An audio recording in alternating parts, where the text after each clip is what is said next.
السلام علیکم۔ پردے کا اہتمام کرنا۔ اسلام نے عورتوں کے لیے پردے کا جو نظام بنایا ہے وہ انسانی فطرت کے مطابق بہت اہم اور ضروری ہے۔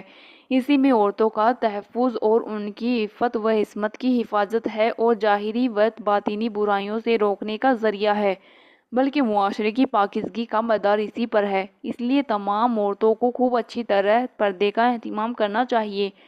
قرآن و حدیث میں پردے کی بڑی تاکید آئی ہے۔ اللہ تعالیٰ کا ارشاد ہے، اور اپنے گھروں میں قرار کے ساتھ رہو اور غیر مردوں کو بناؤ سنگار دکھاتی نہ پھرو، جیسا کہ پہلے جاہلیت میں دکھایا جاتا تھا۔ ایک دوسری جگہ اللہ تعالیٰ نے ارشاد فرمایا، اے نبی، آپ اپنی بیویوں اور بیٹیوں اور مسلمانوں کی عورتوں سے کہہ دو کہ وہ اپنی چادریں اپنے منہ کے اوپر جھکا لیا کریں۔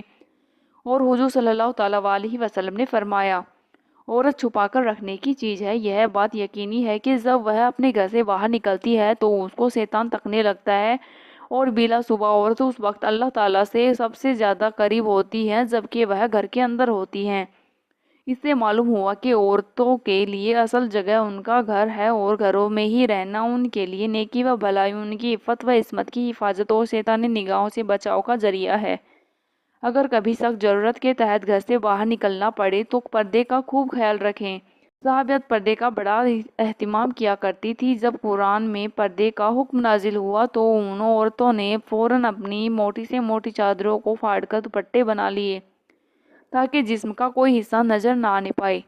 حدیث کی کتابوں میں یہ واقعہ لکھا ہے کہ ایک مرتبہ خلاد نامی ایک عورت کا لڑکا جنگ میں شہید ہو گیا تھا۔ وہ اس کے متعلق دریافت کرنے کے لیے حضور صلی اللہ تعالیٰ علیہ وسلم کے پاس نقاب پہن کر آئی۔ بعض صحابہ نے حیرت کے ساتھ کہا، ایسے وقت میں بھی تمہارے چہرے پر نقاب ہے؟ یعنی بیٹے کی شہادت کی خبر سن کر تو ماں کا ہوش و حواس گم ہو جاتا ہے، اور تم تو اطمینان کے ساتھ پردے میں آئی ہو۔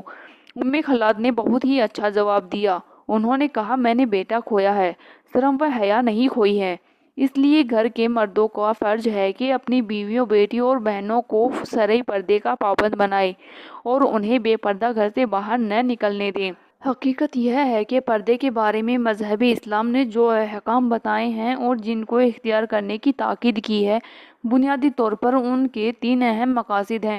پہلا یہ ہے کہ عورتوں اور مردوں کے اخلاق کی حفاظت کی جائے اور ان برائیوں کا دروازہ بالکل بند کر دیا جائے جو بے پردگی کی وجہ سے پیدا ہو سکتی ہے۔ دوسرا یہ ہے کہ مردوں اور عورتوں کے کام کاج کا دائرہ الگ الگ ہو تاکہ عورتوں کے ذمے جو کام ہے ان کو وہ یکسوئی کے ساتھ پورا کر سکیں، اور جو کام مردوں کے حوالے ہے ان کو وہ آرام سے نبھا سکیں۔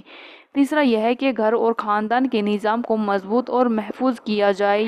یہ وہ مقاصد ہے جو اسلام کے احکام پر عمل کیے بغیر حاصل نہیں ہو سکتے ہیں۔ یہ اسلام کی خوبیوں میں سے ہے کہ وہ عورتوں کو مکمل حقوق بھی دیتا ہے اور اس کے ساتھ ہی گھر اور خاندان کے ماحول اور اس کے نظام کو مثالی بنانا چاہتا ہے۔